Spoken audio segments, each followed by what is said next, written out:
Alors, je m'adresse à Pierre Mansat, c'est-à-dire à l'adjoint de Bertrand Delanoë à la mairie de Paris en charge des relations avec les collectivités territoriales et Paris Métropole, un vice-président donc de Paris Métropole et au président de l'atelier international du Grand Paris.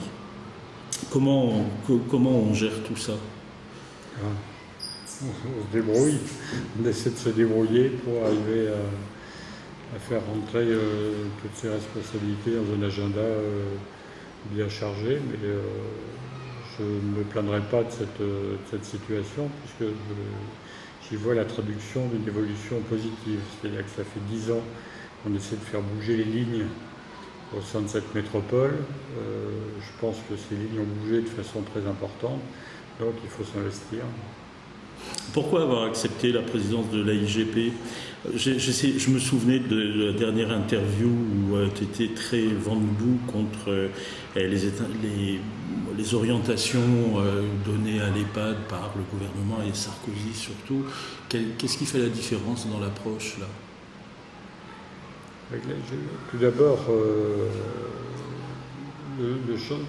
la reconnaissance du rôle et de la place des collectivités locales dans le processus autour du Grand Paris. C'est-à-dire que je suis persuadé que tout ce qui s'est passé est le fait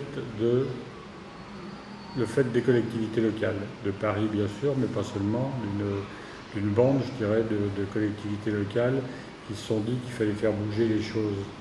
Et à partir du moment où l'atelier international du Grand Paris accepte l'entrée dans sa gouvernance des collectivités locales, il n'y a pas de raison que ce soit l'État qui soit au pilotage de cet atelier et que les collectivités sont aussi pertinentes à le diriger que l'État.